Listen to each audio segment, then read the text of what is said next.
O presidente do Senado, Rodrigo Pacheco, sinalizou a parlamentares de Alagoas que pretende agilizar a instalação da CPI da Braskem. A pressão pela instalação do colegiado aumentou depois que a Defesa Civil de Maceió emitiu um alerta máximo sobre o risco iminente de colapso de uma mina de Salgema 18 da Petroquímica. Pacheco, que viajou para Dubai em razão da COP28, conversou sobre o assunto com o senador Renan Calheiros, autor do pedido da CPI, iniciativa que gerou uma queda de braço entre políticos de Alagoas. O presidente do Senado, em exercício e adversário político de Renan no Estado, Rodrigo Cunha, afirmou que a ideia dessa comissão surgiu de maneira viciada. De acordo com Cunha, a intenção da CPI seria buscar respostas para os questionamentos acerca de quem teria deixado de fazer seu papel e assim contribuído para o possível desmoronamento do solo em Maceió. Porém, há um conflito de interesses entre investigado e investigador, segundo o parlamentar. Cunha argumenta, por exemplo, que o filho de Renan Calheiros, o ministro dos Transportes, Renan Filho, era governador de Alagoas quando licenças ambientais foram renovadas para a empresa, além de o próprio Renan ter presidido no passado uma empresa que fazia o mesmo tipo de exploração. O pedido de CPI da Braskem já foi lido em plenário, mas até o momento apenas o MDB indicou os integrantes para a comissão. Eu quero CPI da Braskem, Graeb. Vamos resgatar tudo. Aliás, nós estamos fazendo esse trabalho jornalístico aqui de montar todo o quadro dessa história, porque é uma história, evidentemente, de questão ambiental, com muitos aspectos técnicos, mas a gravidade da situação, que gera o deslocamento de dezenas de milhares de brasileiros, ela traz à tona o bom... Não é bom, né? Mas a gente fala ironicamente. Não é bom. Esse suco não é bom. Mas o velho suco de Brasil.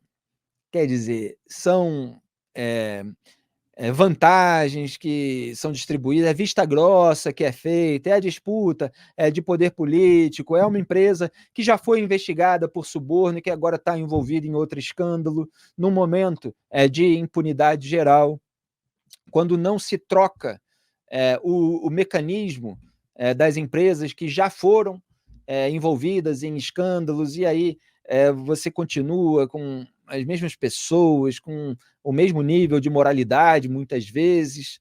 Essas questões de fundo precisam ser mais bem examinadas. Não vai dar para a gente examinar tudo aqui no programa, mas a gente vai fazer trabalhos jornalísticos para concatenar tudo isso para vocês. O que você destaca, Gré? Bom, eu destaco que essa operação da Braskem é de décadas, né, lá em Maceió.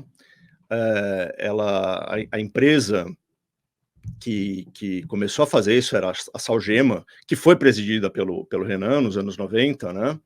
Então é uma história que vem de muito longe. E, assim, o caso legal que agora já obrigou a Braskem a ressarcir um monte de gente, são mais de 55 mil pessoas que perderam as suas casas, perderam seus negócios, precisaram sair das regiões que podem ser atingidas pelo afundamento, né, pelo desabamento, né? O caso legal que obrigou a Braskem a pagar uma indenização para essas pessoas, o pagamento não começou ainda, está ancorado, entre outras coisas, não só nisso, na certeza de que o licenciamento ambiental, principalmente o licenciamento ambiental, foi feito de maneira indevida. Então, teve laudo expedido de maneira apressada pelo serviço público, que deveria fazer a vigilância disso, e teve, quase que certamente, na opinião do Ministério Público, malandragem de dentro da Braskem, tentando ali apressar os processos, ocultar os riscos de tudo aquilo.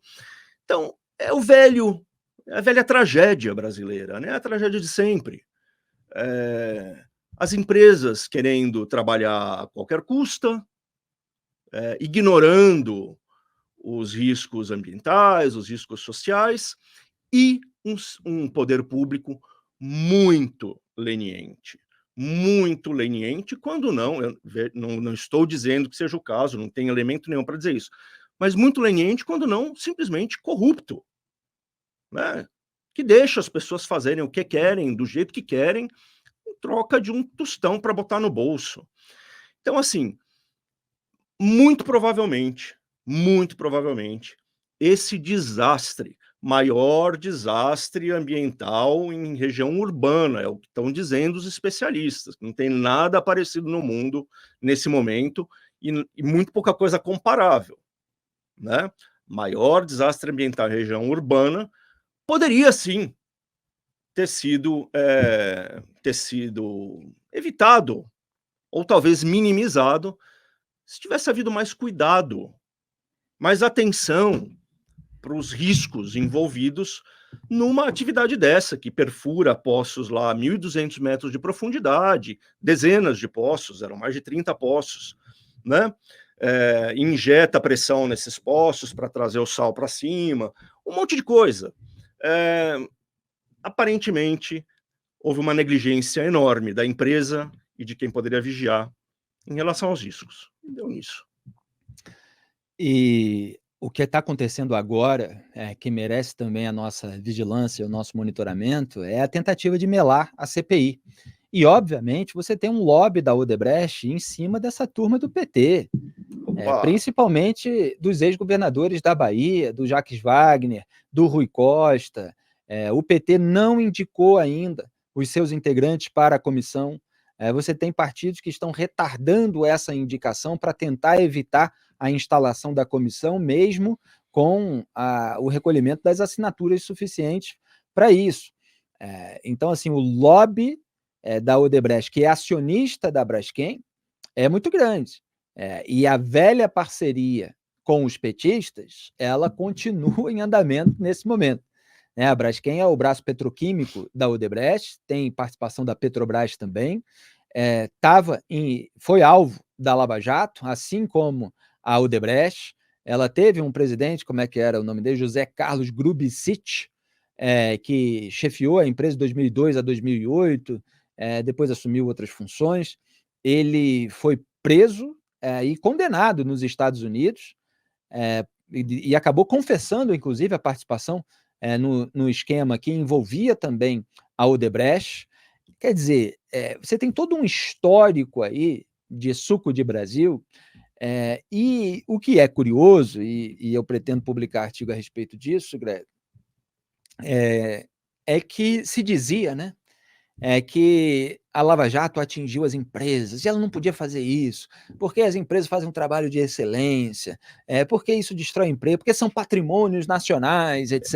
É o Olha aí, papinho do Lewandowski. se não mudar a governança, se não mudar o nível moral dos acionistas, se não mudar os métodos de trabalho e se colocar o interesse público ali em primeiro lugar, algo que não pode ser atingido em razão de ganância, etc., o resultado é desastroso.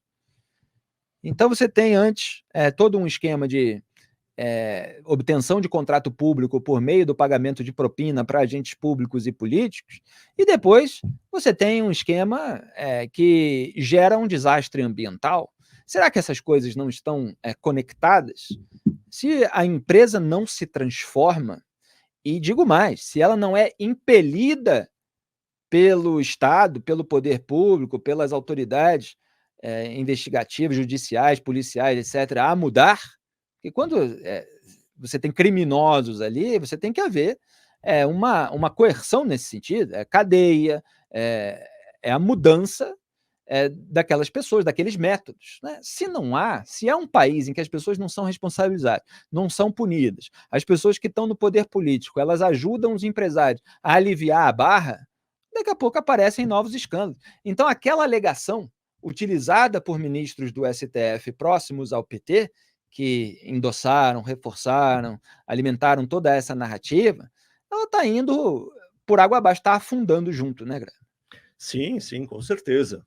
Braskem, enfim, parte da Odebrecht, no epicentro ali de toda a história da Lava Jato. Agora, a Lava Jato foi até um certo ponto, né? E a gente fica com aquela pulga atrás da orelha, né? Se tem tanto político local, querendo impedir, e o governo do PT, né? Querendo impedir a instauração da CPI, por que será? Será que se cavocar aparece mais coisa? Será que aparece mais Eu respondo, vai, pergunta. Senhor Felipe, o senhor acredita que apareceriam novos indícios de crime nesta CPI? É isso, gente. Começa a ficar muito suspeito, porque todo esse esforço para deter a realização de uma CPI sobre uma empresa que obrigou quase 60 mil pessoas a sair de casa, deixar o seu negócio. Porque o PT, um partido que nominalmente é tão preocupado com os pobres, com aqueles que são os oprimidos pelo capitalismo, tal, não está do lado daqueles que obviamente, são os únicos inocentes nessa história. Está do lado das elites. Está do lado das elites. Partido dos Trabalhadores que nada, isso é conversa fiada. Está sempre do lado das elites, de quem tem a bufunfa, de quem tem muito dinheiro. Esses são os empreiteiros amigos e, obviamente, a cúpula das empresas que servem de braço para a matriz. É esse o caso, né? E toda a movimentação até o momento é de tentativa de abafar, de evitar a instalação da CPI. E aqui nós vamos defender para que essa investigação vá até o fim, como defendia todas as outras, né, a respeito dessa turma, a elite vermelha, né? Essa turma que tem o poder político, a turma que tem o poder econômico, eles se aliam, né? E, lamentavelmente, hoje no Brasil, a aliança sequer para por aí. Ela é uma aliança que engloba o poder judiciário e o poder midiático. Então, a nossa batalha de jornalismo independente é uma batalha contra esse poder múltiplo, que é o poder político, econômico, judiciário e midiático. É com esse poder que a gente antagoniza. Não é um trabalho fácil, as retaliações são muitas, mas a gente vai perseverar.